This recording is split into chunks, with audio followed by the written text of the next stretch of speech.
bienvenue dans votre émission, La Réunion Lélade,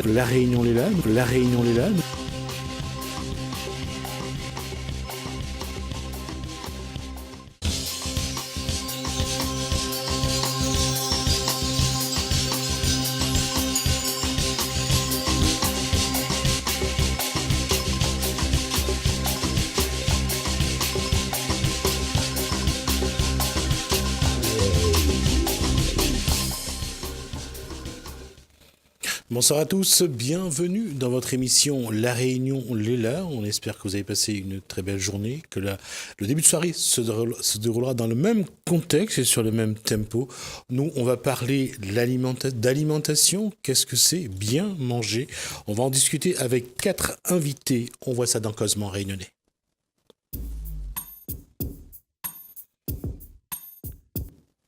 Bonsoir Mirose Waro, on va dire que c'est vous qui êtes l'instigatrice de cette émission, vous êtes en initiative.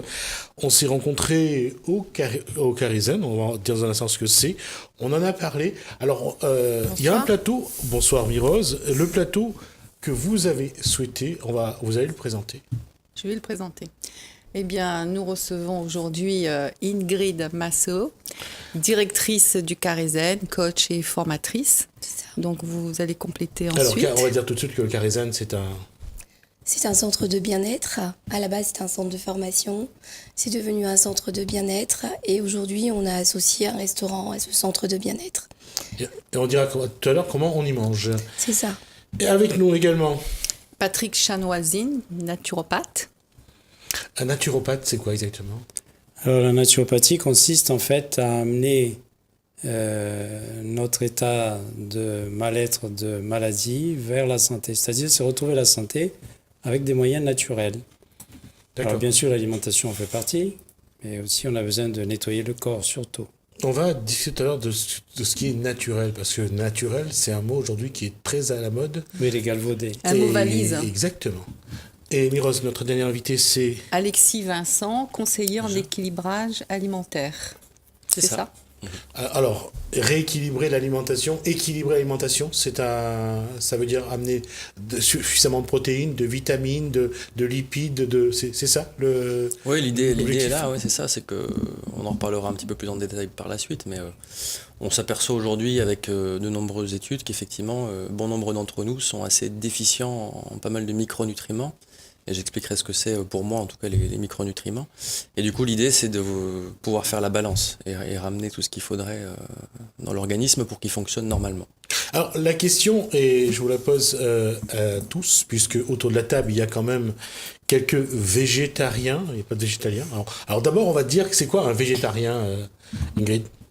Alors, un végétarien, c'est quelqu'un qui mange des fruits, des légumes de préférence et qui peut également se permettre de manger du poisson. Poisson, des œufs, du fromage. Voilà, poisson, œufs, fromage. Mais au niveau animal, il va plutôt manger du poisson et il va s'interdire donc de manger de la viande. D'accord. La question à Patrick Chanoisine, la question végétalien, on va dire, il n'y a donc ni œufs, ni fromage, ni poisson. En fait, on exclut toute protéine animale. Y compris le poisson? Oui. D'accord. Parce que pour certains, le poisson n'est pas un animal, mais autre chose. C'est pour ça que je posais la question. Alors, ma question aujourd'hui, alors est-ce que c'est la question actuelle, hein. Je pense que cette question est venue parce que la viande n'est pas aujourd'hui les animaux sont élevés en batterie souvent, donc on les bourre de vitamines, on les fait en sorte qu'un poulet puisse être vendu après à 40 jours.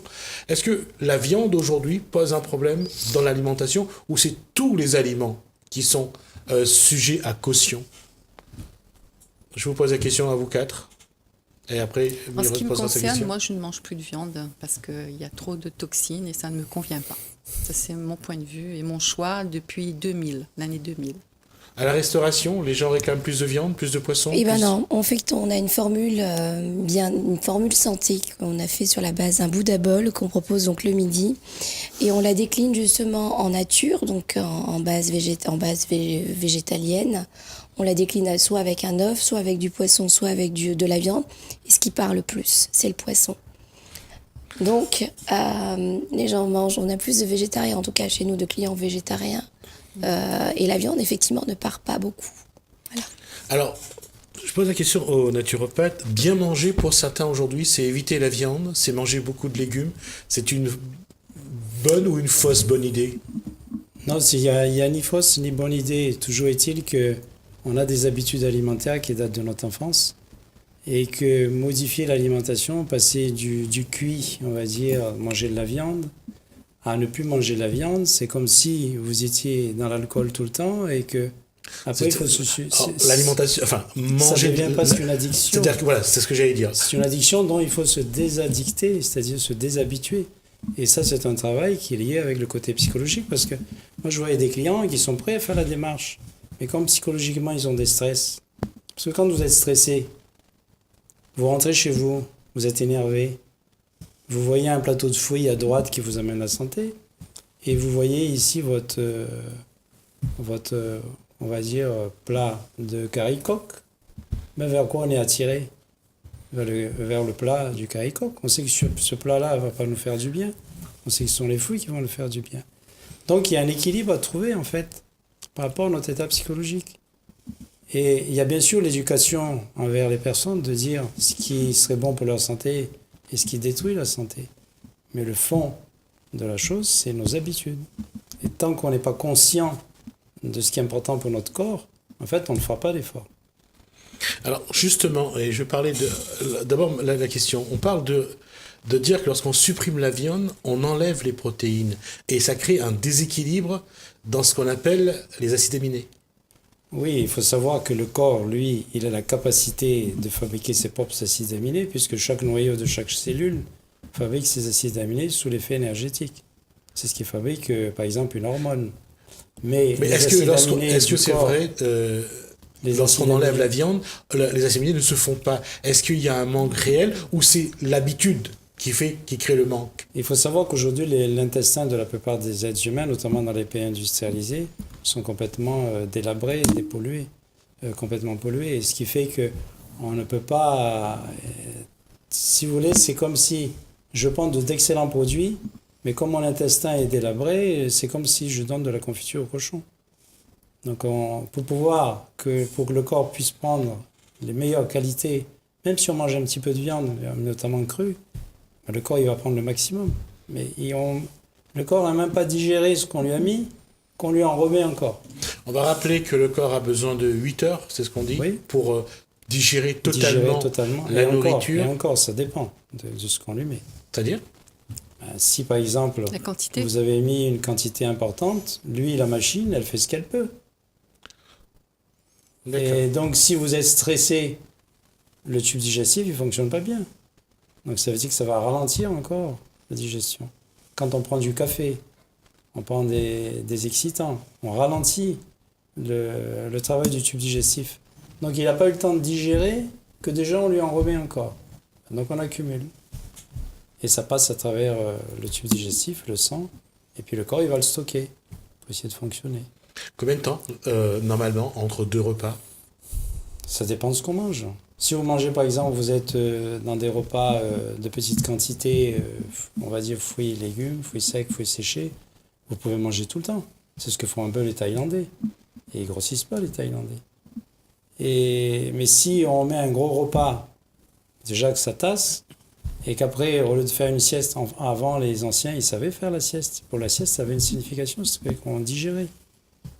Eh bien, si vous prenez le café, tout ça, ça peut vous mettre à une journée avant de complètement...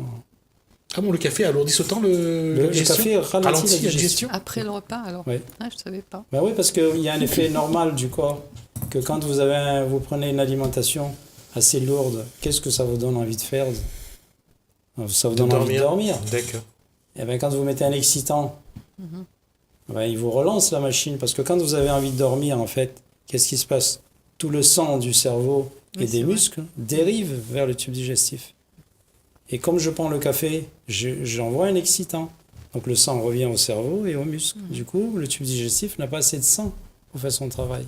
Et on n'arrive pas à réfléchir dans ces moments-là. Voilà. Puisque... Ah oui, parce qu'il demande à dormir et digérer, ça va pas ensemble. Non. Non, non. Alors, en termes de rééquilibrage alimentaire, Alexis Vincent, est-ce que, pour suivre sur la question que j'avais posée tout à l'heure, sur la protection Oising, donc naturopathe, la question c'est, quand on parle de rééquilibrage, quelqu'un qui s'arrête de manger de la viande, comment l'accompagner pour qu'il n'y ait pas cette sensation de manque, puisque l'alimentation est une addiction apparemment? Bon, là on parle spécifiquement de la viande quelque Oui, part. parce que c'est ce qui manque. C'est changer aussi les habitudes. Manger un peu de riz, un peu de grain avec un rougail saucisse, un curry créole, c'est l'habitude de beaucoup de Réunionnais. Si on arrête de manger comme ça, on passe à une salade, à 2 tranches de pain avec une viande grillée, il va y avoir... Non, oui, Ça va pas passer, ça. Ah bon? Ah ben parce que c'est très difficile, vous enlevez quelque chose d'important aux gens. Oui, mais justement, comment faire, à la rigueur, je pourrais vous poser la question, comment faire pour enlever cette sensation de manque et permettre au corps d'avoir ce qu'il avait déjà comme protéines, comme lipides, comme glucides? Voilà, la première des choses que je remarque dans les résultats potentiels qu'on va avoir sur une phase de rééquilibrage alimentaire, c'est la volonté de la personne. Je pourrais jamais intervenir positivement auprès d'une personne qui n'a pas la volonté d'opérer des changements dans son comportement alimentaire. Donc là, c'est la première des choses. La deuxième des choses, ensuite, s'il y a volonté, effectivement, on va pouvoir opérer des changements. Et ces changements-là, s'ils sont bien faits, vont avoir un impact sur la flore intestinale, notamment, et sur le comportement alimentaire. Moi, personnellement, au cours de ma vie, j'ai 33 ans, j'ai eu des phases où j'ai eu des comportements alimentaires qui ont été différents, qui ont évolué. Aujourd'hui, par rapport, mon rapport au sucre et à la viande a complètement changé du fait du rééquilibrage alimentaire. Avant, j'allais pouvoir beaucoup plus être dans des pulsions, dans des réactions d'addiction au sucre, parce que j'ai été à un moment donné addict, comme beaucoup de gens malheureusement, au sucre. Et aujourd'hui, je vois que j'ai une distance, j'arrive à me dire, bon voilà, j'ai des pâtisseries devant moi, j'en ai pas besoin, quoi, j'en ai pas envie. Donc quand on arrive à avoir ce comportement alimentaire-là, voilà, on prend de la distance par rapport aux aliments, et je pense qu'on peut plus être en phase avec, voilà, j'ai plusieurs choses en face de moi, qu'est-ce qui, là-dedans, vraiment peut être utile pour mon organisme à ce moment-là. Donc voilà, c'est le comportement alimentaire. Et après, spécifiquement sur la viande, bah là, dans la sphère, dans l'environnement végétal, je veux dire, on a énormément de sources de protéines, quoi. Les graines de chia, etc., les graines de lin. On arrive à compléter, à contrecarrer le manque de viande et à aller un petit peu dans le monde végétal. Hein, on a énormément de sources de protéines. Donc après, tout dépend des dépenses énergétiques, tout dépend de la masse musculaire de la personne, etc. C'est tout ça qu'il faut prendre en compte. Hein. C'est beaucoup plus subtil que ça. Mais voilà, donc sur la question du comportement et d'opérer des changements, je pense qu'on peut trouver des solutions autres que la viande. Ça, c'est évident. D'accord. Ingrid Massot, la question c'est, quand on regarde, quand les gens viennent au restaurant, au Kaizen, la question c'est qu'est-ce qu'ils demandent, qu'est-ce qu'ils cherchent comme produit ou comme repas tout simplement. Beaucoup de légumes, beaucoup de fruits. Je pense que les gens, ils ont un vrai retour au naturel et aux produits de qualité. Je pense que quand on met de l'argent pour manger le midi, c'est pas forcément facile hein, d'avoir voilà, on travaille, on a bien vu que le coût de la vie est pas évident. Et quand on va mettre de l'argent pour manger le midi, eh ben on a envie maintenant de manger bien. En tout cas, moi, c'est ce qui m'a un peu poussée à faire tout ça. C'est-à-dire que je voyais bien que la barquette, avec une barquette le midi, hein, pour prendre celle-là, puisque c'est notre barquette traditionnelle créole, ben, je mange pas bien, je me fais pas du bien quand je mange ça. Et je me suis dit, mais mince, j'aimerais bien aussi avoir la possibilité de bien manger le midi. Et c'est pour ça que on a monté ce concept-là, où on s'est dit que c'est possible de créer donc une restauration où les produits seront choisis de manière responsable, de manière concertée. On sait qu'il faut éviter que les produits soient remplis de pesticides. Donc, en tant que restaurateur, moi, je me suis dit, j'ai envie de faire les choses de manière vraiment responsable. Donc, je vais plutôt privilégier d'aller chercher ça chez des producteurs bio. Donc voilà, la qualité des produits, c'est important, donc on y fait attention. Mais il n'y a pas que ça. Je pense qu'il y a tout un contexte autour du bien manger, autour de la santé, qui n'est pas forcément que alimentaire. Là, on parle d'alimentaire. Mais nous, au niveau de la restauration, on est en train de partir sur du sans plastique. zéro plastique. C'est-à-dire que on a aussi cette responsabilité-là. Nos aliments vont dans du plastique, sont réchauffés dans des barquettes plastiques au micro-ondes. On va juste rappeler Donc, que le plastique est donc fait à partir de l'hydrocarbure. Donc c'est pour ça qu'on interdit de plus en plus le plastique. Réchauffer un repas dans une barquette, c'est ajouter quand bien même il soit sain, le repas, à mon avis, il l'est plus tant que ça. Ouais. Donc il y a toute une réflexion et je suis d'accord sur l'idée que on va pas révolutionner tout. Il va nous falloir du temps pour amener tous ces changements-là. Il faut bien commencer quelque part. Donc là, chacun va y amener du sien pour faire en sorte que on puisse préserver notre santé, parce que je crois qu'au-delà du fait d'être bien, il y a quelque chose de la préservation. Je crois que notre santé est vraiment en danger. Dans cette, dans cette stratégie de la forme, lorsqu'on fait un repas, il faut aussi préserver un petit peu le cachet du repas réunionnais. On arrive à concilier les deux. Oui, il y a deux choses que je veux faire au niveau du Carré-Zen. Il y a effectivement quelque chose autour du cachet de l'alimentation créole traditionnelle, parce que j'ai pas envie qu'on perde ça. Donc il faut qu'on réussisse à retrouver certaines choses qui sont bonnes. Par exemple, les breads sont extrêmement bons. Moi, j'ai souvenir d'avoir beaucoup mangé de bread. Dans ma famille, on mange beaucoup de bread, mais on en trouve de moins en moins. Je sais pas si vous trouvez des breads dans vos barquettes le midi. Dans mon Bouddha Bowl, il y en a. J'ai voulu en mettre. Et je trouve que ça donne la petite touche créole que les gens ont besoin de retrouver. Certaines personnes, en tout cas pas tout le monde, mais voilà. Oui, il va falloir, on met de la patate douce, on va mettre du camembert. Donc il y a des racines à La Réunion qui sont extrêmement saines, extrêmement bonnes, qu'on perd aussi à l'usage et que j'aimerais remettre au goût du jour, tout à fait. Ma question à Mirose, c'est qu'est-ce qui amène aujourd'hui l'individu à devenir végétarien et végétarienne pour Mirose? En ce qui me concerne, c'est au niveau de la réflexion. Et d'ailleurs, j'ai une question à poser à chaque invité, à Ingrid, Patrick et Alexis. Existe-t-il une corrélation entre les fonctions du cerveau et du corps dans le cadre de l'alimentation? Puis après, on pourrait parler aussi de la venue de Martine Lassos dans un deuxième temps. Donc on va juste rappeler, parce que pour tout le monde, c'est le lien qui existe donc entre... Oui. Le lien et est-ce qu'il y a une influence Voilà, cerveau et corps? Alors, D'accord. là, je peux répondre avec la casquette de coach, puisque je suis actuellement en cours de formation sur les neurosciences avec Martine Lassos, qui sera bientôt dans mon institut à la fin du mois de mai, et qui va venir justement, qui a fait des apports assez intéressants. Et qui est Martine Lassos? Martine Lassos, c'est aussi une neurocoach, on l'appelle comme ça, c'est-à-dire que elle a axé toute son intervention sur le fonctionnement du cerveau. En fait, moi, en tant que coach, je me suis rendu compte que je travaille beaucoup sur la sphère psychologique, la sphère mentale. Et en réalité, nos problèmes, j'accompagne des gens qui sont dans des addictions. C'est ce que j'allais dire. Juste, je fais une parenthèse, Voilà. c'est-à-dire quand on parle de coach, c'est surtout un accompagnement. C'est-à-dire, Oui, c'est un accompagnement. C'est un petit peu, je veux dire, sans vouloir rabaisser qui que ce soit, mais c'est apprendre aussi à mettre un pied devant l'autre. C'est être accompagné là-dessus parce qu'on a besoin de changer de chemin, d'habitude, etc. Et on a besoin de quelqu'un qui nous guide quelque part. Des fois, on tombe, ça arrive. C'est humain. Ça peut Là, arriver. c'est la maman qui parle. Voilà, c'est ça. Donc effectivement, moi, en tant que coach, je me suis rendu compte que je travaille beaucoup donc sur cette sphère psychologique. On travaille aussi sur la sphère corporelle, puisque dans le corps, il y a aussi tout un tas de choses. Et finalement, je trouve qu'on travaille pas et qu'on n'écoute pas assez le cerveau. On va pas assez sur cette notion de cerveau. Or, il se trouve qu'on a des neurones, pas seulement dans la tête, mais on en a dans l'intestin. Il se trouve que les deux neurotransmetteurs qui sont les plus importants pour le corps, à savoir la dopamine et la sérotonine, se produisent dans l'intestin. Mais dans l'intestin, c'est bien là que passe tout ce qu'on mange, tout ce qu'on boit. Donc ça veut dire que ces neurotransmetteurs qui vont impacter notre personnalité, qui vont impacter notre humeur, qui vont impacter notre capacité de concentration, d'attention, qui vont nous aider à gérer plus ou moins le stress, sont dans l'intestin. Donc ne pas considérer l'alimentation, en tout cas considérer l'alimentation de manière disjointe par rapport au cerveau, pour moi je pense que c'était une erreur.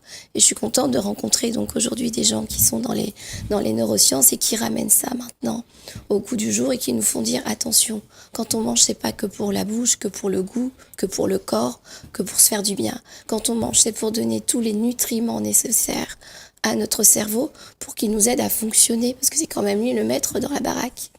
Voilà. Juste pour dire qu'en termes de neurosciences, pour ceux qui connaissent un petit peu la psychogénéalogie, c'est-à-dire la recherche un petit peu de ceux qui étaient avant, des ancêtres, ça aide aussi à ça, c'est de comprendre un petit peu les comportements d'aujourd'hui par rapport à ce qui s'est passé pour ce qu'on appelle nos ancêtres. Et c'est vrai que c'est important de se dire que travailler directement sur le cerveau est aujourd'hui quelque chose d'assez courant et assez facile. Et je vais revenir là-dessus, puisqu'on parle de travailler sur le cerveau. Quand on parle de psychogénéalogie ou de psychologie tout simplement, Patrick Chan-Huysin, la question c'est comment un naturopathe peut intervenir justement pour changer les habitudes. En fait, Alexis le disait tout à l'heure que d'amener à ce que les gens décident eux-mêmes. Je vais juste prendre un exemple. Oui. Vous allez devant n'importe quel collège, n'importe quel lycée, le repas de midi pour ceux qui vont au camion-bar, c'est... Le pain bouchon gratiné. Ou avec des frites. Voilà. Ketchup mayonnaise. Voilà, et mayonnaise au ketchup. C'est-à-dire on se fait ces habitudes, on pauvre, construit ça. les habitudes. Ou Mais trop riche. Comment après, comme De se déshabituer. se déshabituer à ça. Se déshabituer, en fait, c'est comprendre. Moi, j'ai remarqué que, par exemple, avec mes clients, c'était quand je leur expliquais, la pédagogie est importante. C'est d'expliquer le corps. Quand je mets un aliment dans le corps qui ne lui convient pas, par exemple, la bioélectronique de Vincent, elle dit que les aliments qu'on doit consommer sont des aliments acides et réducteurs. Alors, acide, c'est acide faible. Réducteur, ça veut dire que ce sont des aliments qui amènent des électrons au corps. Donc, quand je mange, je mets dans mon tube digestif qui est acide et réducteur, des aliments non acides et réducteurs, je commence à me polluer, puisque je tire les électrons de mon corps pour essayer de transformer ce que j'ai mis dans mon tube digestif. Donc, se déshabituer, il faut expliquer d'abord aux gens qu'est-ce qui se passe. Ce que je vais mettre dans la bouche, en fait, aura un impact notamment sur mon cerveau, sur mes cellules. D'accord. Et si mes cellules, moi j'ai fait le lien aussi, c'est que quand je mangeais certains aliments qui n'est pas forcément de la viande. La viande, on ressent une vibration, on se sent nerveux, on ne se sent pas bien. Mais ça peut être manger trop d'amidon, par exemple manger trop de riz, de pâtes ou de pain. On sent l'effet dans le corps. Et ça, le cerveau, c'est important qu'il ait un sang correct. Et ce que je mets dans mes intestins, bien sûr, remonte au cerveau par le sang. Il y a bien un dicton qui dit « le bon sang fait le bon sens ». Oh, je ne sais pas. Je ne le sais pas. La question donc c'est aujourd'hui, c'est d'expliquer à l'individu. La pédagogie est importante. Cette pédagogie-là, elle est importante. Donc Très expliquer importante. les effets de telle nourriture, de tel aliment sur le. Et les gens sont demandeurs. D'accord. C'est vrai également pour. Ouais, bien sûr. On est conditionné quelque part par notre éducation, par tout un tas de choses qui font que voilà, on arrive à des schémas de pensée qui sont hérités. Mais tombe-t-il sous le sens? Ça, la question, elle reste ouverte. Il y en a certains, personnellement, que je remets en question. Et en comprenant certaines choses, au travers de professionnels de santé, on a des prises de conscience, on a des compréhensions de certains phénomènes qui font qu'à un moment-là, on se dit, mais là, j'ai fait ça pendant des années, mais en fait, on dirait que c'est pas forcément l'idéal pour ma santé, quoi. Il y a d'autres manières de faire, probablement. Donc, en comprenant les choses, en allant à l'information, à la source, c'est là qu'on peut avoir des déclics et opérer des changements. Mais il faut comprendre les choses. S'il n'y a pas de compréhension, je vois mal comment on peut opérer des changements dans sa vie. Donc la pédagogie, la compréhension, expliquer aux gens, ça prend du temps, mais c'est déclencheur. Pour moi, pas dans tous les cas, mais c'est une source fondamentale. Donc c'est oui à la question de Mireuse. Il y a vraiment un lien. Oui, il y a vraiment un lien, oui, d'autant plus que le cerveau fonctionne. Enfin, qu'est-ce qui se passe au niveau du cerveau, c'est que, notamment nos habitudes alimentaires, l'habitude, c'est quelque chose qu'on a appris. Et pour en changer, il faut désapprendre, pour réapprendre. Et que pour apprendre, un des mécanismes d'apprentissage les plus forts, c'est la répétition. Donc, c'est-à-dire que si on ne se met pas une forme de rigueur, une forme de rituel, et si on ne le répète pas suffisamment dans le temps, vous avez des neuroscientifiques qui disent qu'il faut 21 jours jusqu'à 45 jours de répétition pour enlever une habitude. Donc voilà, et que c'est vraiment ça qui est à faire. Et cette répétition, le problème, qu'est-ce qui se passe quand on n'est pas accompagné? Eh ben, on n'a pas envie de la faire. Oui. Voilà. Donc l'éducation, la pédagogie, l'accompagnement me semble vraiment nécessaire si on veut apprendre à changer ses habitudes alimentaires. Et quand je parle pour moi aussi. D'ailleurs. D'accord. Alors comme quoi, et juste pour dire ceux qui souhaitent à créer leur entreprise, aujourd'hui il est important donc d'inventer le patch anti-rougail saucisse, anti-caroube salée. Surtout pas, Non, surtout quand pas. même pas. Non, Non. non. Une autre question, Mireuse? Moi, il y a pardon. quelque chose que je voulais juste rajouter qui est important. Il ne s'agit pas de diaboliser tout ça. Non. Ni ceux qui mangent de la viande, ni la viande. Un jour, j'ai été acheter justement de la viande et le monsieur qui vendait de la viande était végétarien. Et puis on a commencé à parler. Je lui ai dit, tiens, c'est marrant que vous vendiez de la viande et que vous en mangiez pas. Il me dit, vous savez quoi? Il y a quand même des millions de bêtes qui sont tuées tous les jours pour nourrir les gens de cette planète. Donc, ça serait aussi criminel de ne pas les manger que de les manger. Et quand il m'a dit ça, je me suis dit, waouh, C'est un point de vue. Hein. c'est un sacré point de vue quand même. Donc, alors du coup, mais ça m'a J'approuve aidé, pas, moi. mais bon. Ça m'a aidé à quoi? Ça m'a aidé à dire, je vais manger de la bonne viande et on va faire un peu comme on faisait dans le temps. Peut-être qu'il s'agit aussi d'avoir de la gratitude envers ces animaux aussi et puis de se dire mince, je vais manger de la bonne viande, je vais faire attention à ce que je mange. Et oui, je vais éviter de manger du poulet de batterie parce que cet animal aura mal été élevé pour me nourrir. Et donc vaut mieux que je suis allée à Rodrigue et j'ai aimé voir ces petites maisons avec le petit cochon, le canard, le coq, tous les animaux C'était sont un petit devant peu- chaque maison. C'est aussi l'image de la Réunion des années 70-80. Hein. Mais oui. Il y avait encore suffisamment de place pour que chacun, et pas autant de monde, pour que chacun ait sa petite cour avec son cochon, ses poulets, son cabri ou sa vache. Quoi. Donc, Mais ce qui a changé, c'est que les animaux ingurgitent des antibiotiques. C'est ça qui a changé.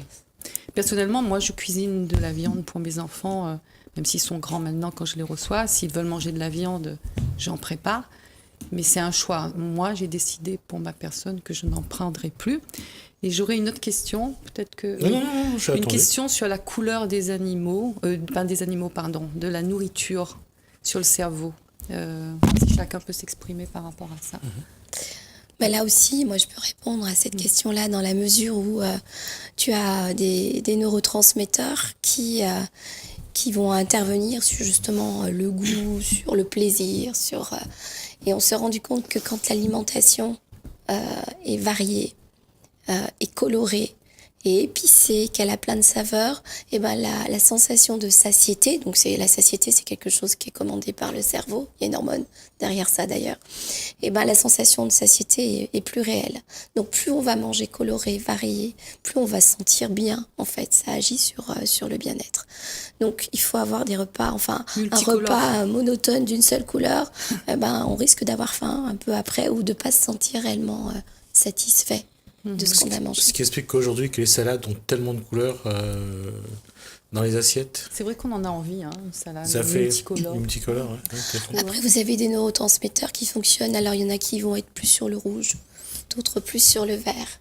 Donc, il s'agit à un moment donné, donc, Martine, quand elle va venir, elle va proposer donc des formations et des bilans biochimiques qui vont justement faire un état des lieux d'une personne, c'est-à-dire qu'on part, j'ai entendu Alexis en parler, il y a ce dont on a hérité.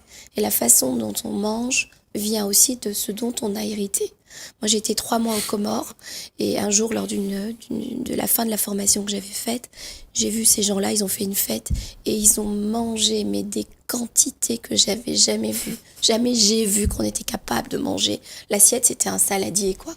Et je me suis dit, mais comment ils arrivent à faire et qu'est-ce qui fait que... Il y avait de tout. C'était une salade ou quoi? Non, il y avait tout. Il y avait essentiellement de la viande et beaucoup de racines, beaucoup de bananes, de Bon, manioc, etc. Beaucoup sont obèses. là-bas, Mais les justement. quantités étaient juste énormes. Je pense qu'ils pouvaient manger un poulet entier.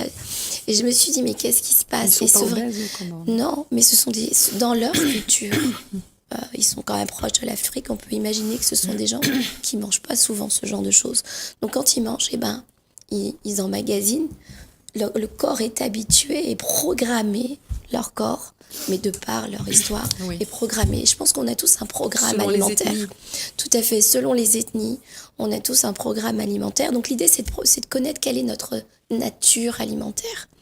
Et une fois, et donc ce bilan biochimique permet de le découvrir, mais je suis sûre que vous aussi, vous avez des techniques qui permettent de trouver la nature de la personne. Et ensuite de regarder avec un autre questionnaire, un autre bilan, comment elle fonctionne aujourd'hui. Donc comment elle fonctionne par nature et comment elle fonctionne aujourd'hui au niveau de ses fonctionnements, de sa personnalité. Et ça va montrer un certain nombre de carences ou d'excès au niveau des neurotransmetteurs. Et ce sont, en fait, et vous en parliez tout à l'heure, tout est question d'équilibre. Je crois que c'est pour ça qu'il ne faut pas qu'on diabolise. Il faut juste qu'on se dise, il y a à réduire nos quantités. Oui, on en parlait hier, on mange hein. de manière énorme. Il y a à réduire nos quantités. Puis il y a à trouver un juste équilibre en fonction de soi. C'est-à-dire que le régime qui est pour toi ou pour lui ne marchera pas sur moi. Aussi, ouais. Chaque chose est unique. On va juste, vous allez m'excuser, on va juste faire une virgule publicitaire. Allez, c'est le parti. temps de revenir juste après. Reviens donc pour parler alimentation, alors que ça se cite un petit peu des deux côtés de la table. Alors, je rappelle donc qu'on est avec Miroz Waro qui a voulu un plateau pour parler alimentation. Patrick Chan Hussein, donc naturopathe, avec nous, Alexis Vincent, donc conseiller en équilibrage alimentaire, Ingrid Massot, coach formatrice et directrice donc de Carizen, qui est un restaurant qui accompagne tout un ensemble de bien-être. Hein. Oui, bah, je préfère dire restauratrice parce que c'est plus facile pour moi, mais Mireuse a raison. On était donc en train de parler de l'influence de la couleur des aliments sur le comportement, le cerveau. Et on disait que donc plus il y a de couleurs, plus c'est intéressant. Je vais revenir sur un point. Aujourd'hui, quand on regarde l'alimentation rayonnaise, surtout, il y a une chose qu'aujourd'hui existe partout, mais la Réunion a eu un peuplement particulier, c'est-à-dire que ce sont des vagues successives qui sont arrivées à la Réunion depuis les premiers, les métropolitains, les esclaves, les engagés indiens, les gazoliers chinois, les engagés indiens. Il y a eu bien sûr les Indo pakistanais également, les Pondichériens. Donc il y a pas mal de vagues qui constituent le peuplement de la Réunion. Ça fait beaucoup de recettes sur une carte. Non? Et c'est ça pèse ou pas aujourd'hui? On a envie de manger un chapsui chinois, un riz cantonais, on a envie de manger un masseli cabri, on a envie de manger... C'est merveilleux, d'ailleurs. Hein? C'est merveilleux. Ben, apparemment, quand on parle de maladie, ça n'est pas autant. Pour le goût. Pour le goût, c'est bon. Mais est-ce qu'on doit prendre ça aujourd'hui comme quelque chose qui pèse? Il y a quelque chose qu'on a oublié. Les Réunionnais, dans le temps, qu'est-ce qu'ils faisaient? Ils marchaient, ils n'avaient pas de voiture. La sédentarisation. Ils mangeaient tous les combien de fois de viande, de poulet? C'était le vendredi, samedi, dimanche? Une fois par Voilà, semaine. une fois par semaine. Et manger la plupart du temps un riz bread. Ouais. Mais aujourd'hui, on marche plus. On mange 2 à 3 fois par jour. On a ajouté quelque chose. Je vais juste rajouter à ça. Et je l'ai déjà dit une fois. Avant, on mangeait le riz, le grain, les breads, avec de la sardine, du thon au marché. Mais aujourd'hui, on a l'apéro, donc plus d'alcool. On a les entrées, souvent très riches, de charcuterie. Oui. Et Des puis plats transformés. Beaucoup de plats transformés. Et puis, on a aussi, l'après le repas, le fromage, le dessert, le pousse-café, le café. Et comment voulez-vous que le tube digestif il puisse faire bien son travail? C'est pas ça. Mais alors, pourquoi, selon vous, c'est l'alimentation réunionnaise qui est montrée du doigt? Parce qu'on ne parle pas de tout ce qu'on a rajouté. On parle juste du riz, du grain et du curry. On dit Non, ça, c'est pas bon. Il y a le fromage, il y a le lait, qui a été une catastrophe aussi. Le lait, on sait que c'est une protéine animale et qu'elle amène une acidité énorme au niveau du sang qui détruit les os. On nous fait croire que le lait, en fait, va donner le calcium. Bon, c'est une erreur. C'est vrai? Oui. Le lait et le fromage, Alors, ça a été détruit prouvé. les os. Qu'est-ce qui Il faut explique comprendre physiologiquement comment ça se passe. Qu'est-ce qui explique qu'aujourd'hui, et on est en train d'y arriver, on dit que le lait, il faut pas donner le lait aux enfants. Le lait de vache. Parce que c'est d'abord un lait dans lequel il y a des hormones. Et les hormones, pour faire pousser un veau, n'a rien à voir avec les hormones pour faire pousser un enfant. Donc le seul lait que l'enfant peut boire, c'est le lait de sa mère ou des laits végétaux. D'accord. Et le lait de chèvre? Le lait de chèvre, ben écoute. Oui, c'est vrai, mais je pose la question. Est-ce qu'il est bon ou pas bon? Le lait de chèvre, parce que c'est un petit animal. D'accord. Mais simplement, le lait de chèvre coûte. Mais nous, on n'a pas vraiment besoin de lait. Le seul lait qu'on a besoin, c'est le lait de notre mère. Alors comment se fait-il que aujourd'hui on impose le lait, on en donne le matin quand les enfants arrivent à l'école, à la récré, on le donne à 14-15 heures. Qu'est-ce qui fait que c'est pour Parce que comme vider les stocks et faire gagner de l'argent à ceux qui le comme produisent? en fait la société est ignorante, À ce eh bien, point-là? bien sûr, on fait gober aux gens ce qu'on veut. Ben oui, l'industrie. C'est comme, bon là c'est un autre sujet, mais c'est comme on vous dit, voilà, il y a les moustiques dans le chikungunya. C'est pas le moustique? Mais non, C'est quoi? il y a autre chose. On sait que la Réunion est un caillou énergétique très puissant. Donc de temps en temps, il y a des phases énergétiques qui se passent et ça fait remuer dans le corps. Moi j'ai eu le chikungunya, ça a duré 2 jours chez moi. Ah, moi ça a duré un petit peu plus. Donc, ça se guérit. Je reviens sur la question que je voulais poser aujourd'hui là-dessus. Est-ce que c'est l'alimentation réunionnaise Non, c'est qui pas au départ était bon pour tout le monde et aujourd'hui on n'arrête pas de stigmatiser, de pointer du doigt, de dire que faut pas manger comme ça, il faut manger de la salade, il faut manger et on est en train d'essayer de changer l'alimentation aussi quelque part. De mon expérience, de ce que je comprends, c'est pas l'alimentation réunionnaise qui pose un problème. C'est qu'en fait, on a répété tout le temps. Si les Réunionnais se mettaient à manger comme c'était dans le temps, 1 fois de viande par semaine, etc. Et on aurait peut-être plus tard des centenaires. Aujourd'hui, chez beaucoup de personnes âgées à La Réunion, on a des gens qui ont vécu longtemps. Oui. Pourquoi? Parce qu'on fait le bilan de ce qu'ils ont mangé. Il y a même qui ont, de temps en temps, pris un petit peu d'alcool. Ça n'a pas dérangé. Ce qui dérange, c'est d'en trop mettre. Le corps, il ne peut sucre pas. aussi, par à un moment exemple. donné, le corps, il ne peut pas. Il fatigue, il vieillit. C'est l'excès. Le problème, Oui, c'est on oui. est dans un environnement où aujourd'hui on est poussé à une consommation. Donc c'est cet Voilà. excès de consommation. On mange même quand on n'a pas faim.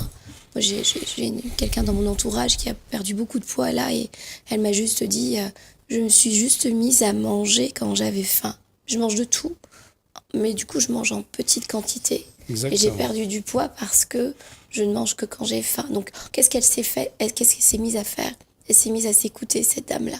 Donc, à mon avis, c'est à la fois l'excès et puis je pense qu'on ne doit pas oublier aujourd'hui, qu'est-ce qui nous rend dans la difficulté d'accomplir ces objectifs de bien-être? C'est qu'on a un contexte et on est dans un environnement dont on ne tient pas assez compte. Et notamment, on est dans un contexte, un environnement extrêmement pollué de toutes parts, dans les zones énergétiquement, dans les sols, l'alimentation, etc. Tu parlais, toi, de viande. Oui, D'antibiotiques. qu'on donne Je ne aux- mange pas de porc, non pas parce que je suis de confession musulmane, je ne suis pas de confession musulmane, mais je ne mange plus de porc depuis ces 3 mois que j'ai fait aux Comores, où j'étais... donc pendant 1 an avant d'aller aux Comores, je faisais un urticaire géant, donc j'avais une allergie qu'on ne savait pas de quoi j'étais allergique. Je suis allée aux Comores. La seule chose que j'ai changée dans ma vie quand je suis allée aux Comores, c'est que j'ai pas mangé de porc parce qu'il y en a pas.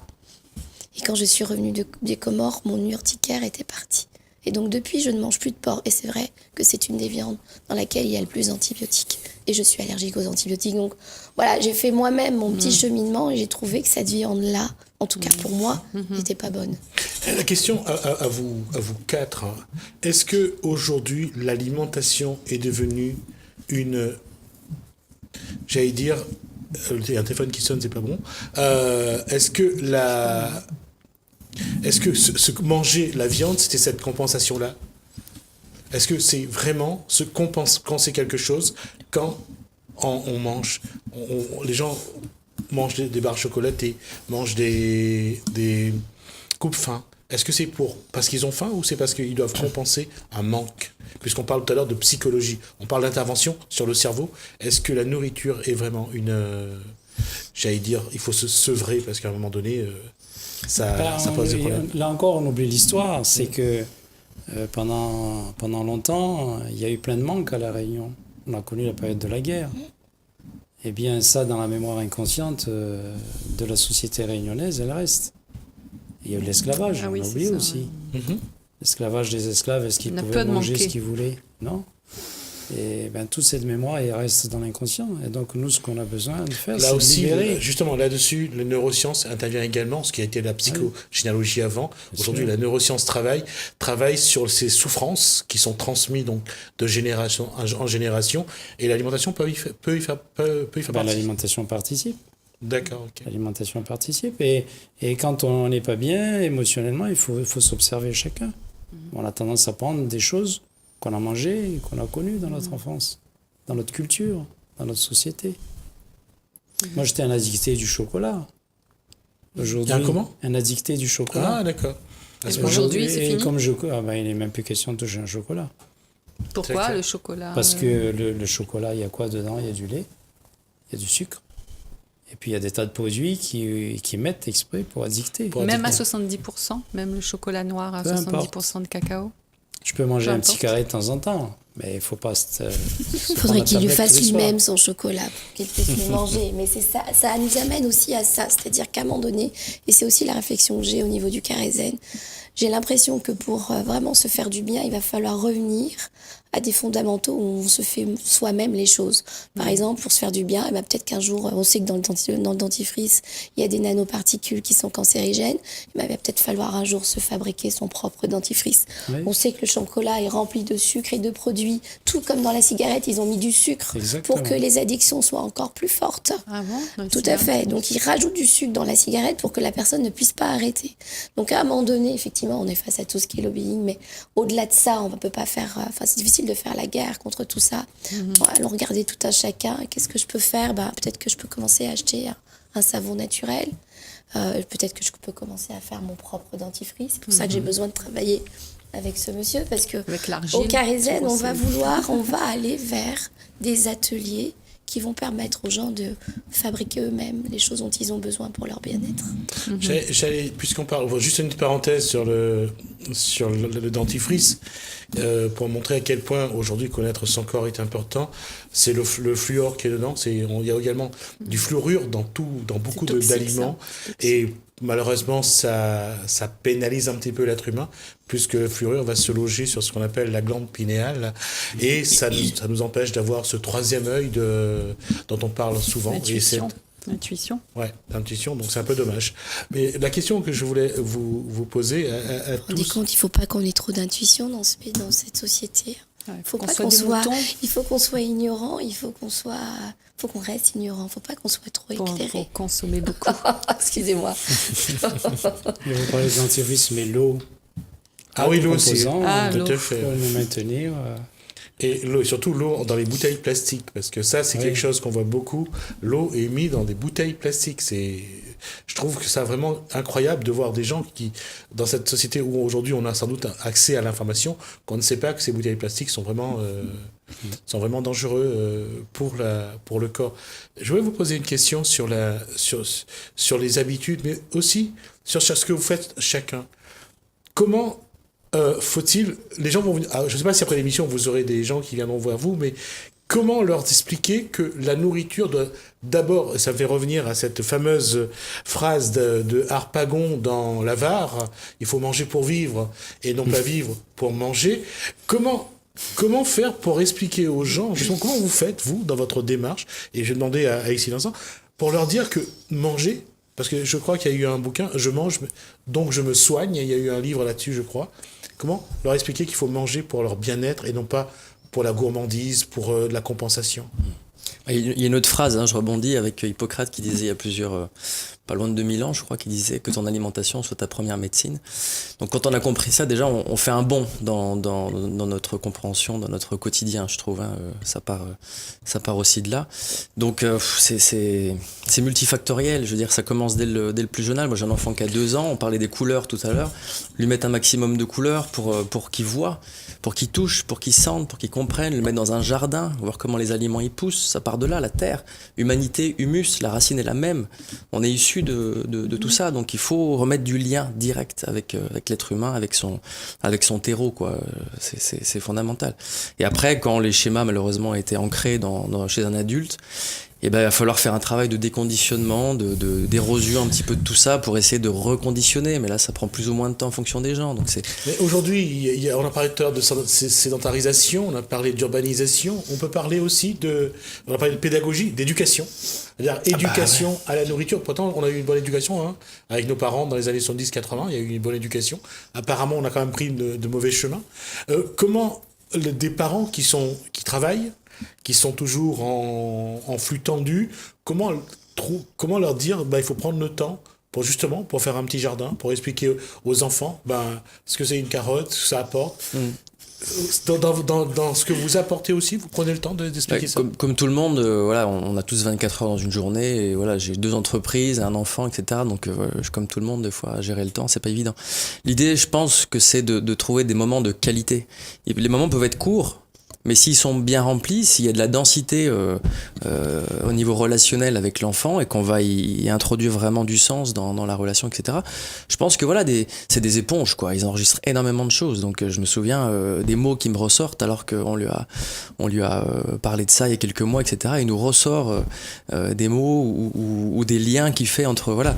Donc il faut passer peut-être des fois des courts moments, mais qui soient pertinent, qui soit orienté, qui soit conscient, qui soit voilà. À mon avis, c'est vachement important ça. La première étape, puisqu'on va pas nous rester beaucoup de temps après, première étape, ça c'est un retour à la terre, qu'on remette la main à la terre, qu'on reprenne contact avec la terre pour savoir ce que cette terre apporte vraiment à notre alimentation. Il a été prouvé, des études ont été faites là-dessus, il a été prouvé que des personnes dépressives, lorsque vous les remettez à retravailler la terre, à être en contact avec les plantes, elles sortaient de leur dépression. L'alimentation, c'est pareil. Je dis parfois que c'est le premier antidépresseur. Ah ben oui. C'est le premier antidépresseur. Bien sûr. D'accord. Et ça, justement, le problème, c'est qu'on voit les jardins collectifs qui commencent, les jardins familiaux, les jardins partagés. Heureusement. Et la nature, elle est là pour justement nous aider à nous dépolluer et à nous reconnecter avec ce qu'on est. On fait partie de cette planète et on a besoin de la respecter. C'est le premier respect. Et quelque chose que je trouve assez dommageable à La Réunion, c'est que de plus en plus, on a tendance à consommer des produits d'importation et donc on tue comment on appelle ça, le développement local en termes d'agriculture, en termes de... Oui, mais... il faut relancer ce développement. Mais quand on regarde aussi là-dessus, on n'a pas l'impression que l'individu a envie de remettre la main dans la terre. On n'a pas l'impression que les gens ont envie de planter eux-mêmes leurs légumes. Si, de plus en plus. De plus en plus. De plus en plus, il y a des consciences qui se réveillent, les gens ont envie de replanter. D'accord. Mireusement. Oui, j'ai une question pour chacun d'entre vous. Un conseil pour retrouver la pêche, par exemple. Patrick, je sais que c'est le jus de fruits, le jus de légumes. Est-ce que chacun peut donner un conseil quand on est fatigué? Alors, là-dessus, avant, au niveau de la nourriture, par rapport à ce que dit Mireuse, on déconseille le jus de fruits ici. Parce qu'on dit qu'on prend que le sucre et on laisse ce qui est le plus important quand on fait un jus de fruits. Ça dépend de l'état de votre intestin. Si vous avez un intestin, il faut voir, ce sont plein de villosités intestinales. Et les villosités, si elles sont engluées, on va dire, entre guillemets, de MERDE. Oh il a osé. Comment voulez-vous qu'on puisse faire absorber par l'intestin les bons nutriments du jus de fruits? C'est pas possible. Ce qu'il faut, c'est faire un nettoyage de l'intestin, mais le jus de fruits participe au nettoyage de l'intestin. D'accord. Ah bon. Le jus de fruits participe. Alors, pour la question et donc, ce qu'il faut, c'est nettoyer l'intestin. Et puis, on va nettoyer l'intestin et on le sent bien. Moi, je fais par moment des nettoyages d'intestin. Comme par exemple, il m'est arrivé de rentrer chez moi, j'étais en colère. Je nettoie mes intestins et la paix s'installe. L'hydrothérapie ou le jeûne thérapeutique? L'hydrothérapie. Oui. L'hydrothérapie. Autrement dit, le lavement, quoi. Ouais. Oui, là, ce qu'on appelle la douche rectale chez nous. Mais après, il y a aussi la partie du grêle qu'il faut nettoyer. Donc, quand on mange une banane, par exemple, comme le tube digestif, il fait ça, qu'est-ce qu'il fait? Il racle.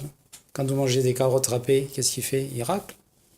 Et donc, plus les villosités intestinales seront nettoyées, plus l'aliment va être pris tout de suite. D'accord. Et d'ailleurs, les gens qui font le jeûne, ils le disent, quand on fait un jeûne de plusieurs jours, dès que vous prenez un aliment, tout de suite le corps le prend. Le jeûne est conseillé, donc. Ouais. D'abord, répondre à la question de Miro, savoir un petit peu qu'est-ce que... Moi, sur le conseil, on n'en a pas parlé, mais beaucoup. Mais En fait, si juste au niveau du cerveau et des neurosciences, il y a l'alimentation, bien entendu, qui contribue, qui va être un facteur important de bien-être. Et plus on va avoir une alimentation saine, mieux on se sentira, mais pas que. Le cerveau ne fonctionne pas forcément seulement qu'avec l'alimentation. Il a besoin aussi d'activité physique. Parce que justement, comme le disait Patrick, avant on marchait plus, on faisait plus de choses. Aujourd'hui, on est devenu plus sédentaire. Du coup, qu'est-ce qui se passe quand on fait de l'activité physique ? Il y a une préférence pour les spas, pour les massages. Alors, ça c'est autre chose. Justement, je vais y venir. Donc il y a de l'activité physique. Il y a aussi le sommeil, parce que mine de rien, c'est quand même quelque chose d'extrêmement important.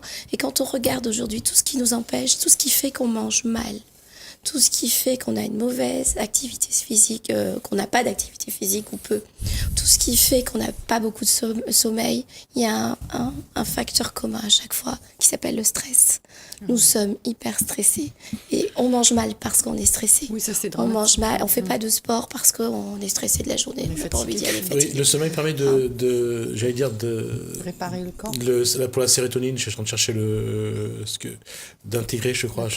En fait, le tryptophane. sommeil profond, il y a plusieurs phases, il y a 3 phases en principe. Le sommeil, et plus on se couche tôt, plus il y a la phase de détoxination qui se fait de 21h à 1h du matin. Donc ça, c'est la première phase du sommeil. Donc le corps, qu'est-ce qu'il fait ? Tout le sang est envoyé vers les émonctoires, qu'on appelle les reins, les intestins, la peau, et le corps évacue les déchets. Et une fois qu'il a nettoyé, qu'est-ce qu'il fait ? Il répare de 1h du matin à 2h du matin. Et puis après, de 2h au réveil, en fait, il réactive il recharge la batterie énergétique. Donc comment voulez-vous que la batterie puisse être rechargée si on garde les déchets ? C'est pas possible. Le corps n'a pas pu se réparer. Donc ces phases de sommeil sont capitales. Elles sont capitales. C'est pas que l'alimentation. Il y a vraiment à entendre cet aspect activité ou qu'est-ce qui se passe quand on marche ou quand on fait du sport. Il y a toute cette partie là qui fonctionne et qui se nettoie et qui voilà. Oui, c'est vrai. Et le 3e et le 4e point qui est important. Donc il va falloir agir sur le stress si on veut être en santé. Ça, c'est vraiment un fondamental. Comment on agit par le stress ? Qu'est-ce qui se passe quand on jardine ? On n'est pas que en train de se relier à la terre, comme on l'a dit. On est en train de se relier à ce qu'on est en train de refaire. Donc, on n'est pas dans le futur, on n'est pas dans le passé. On est dans l'instant présent et notre conscience est là, en train de se relier à quelque chose. Donc, la 4e solution, c'est tout ce qu'on voit autour de tout ce qui est méditation, tout ce qui nous permet, en fait, de travailler, de faire baisser ce stress. Et c'est la 4e chose qui est importante. Et c'est vrai que le bien-être ou le massage ou s'occuper de soi, etc., va contribuer à agir sur le stress. Complètement. Merci à vous, parce qu'on vient de me dire que j'ai dépassé largement le temps qui m'était imparti. Je suis désolé, je m'excuse auprès de la régie. Donc, merci à vous. On reviendra pour une autre émission à l'occasion de la venue de Madame Martine Lazos. Oui. Et je vous recevrai de nouveau là-dessus. On verra d'autres aspects de l'alimentation. Merci à vous. Bienvenue dans votre émission. Bienvenue dans votre émission. Bienvenue dans votre émission. La Réunion, les Lalles. La Réunion, les Lalles. La Réunion, les Lalles.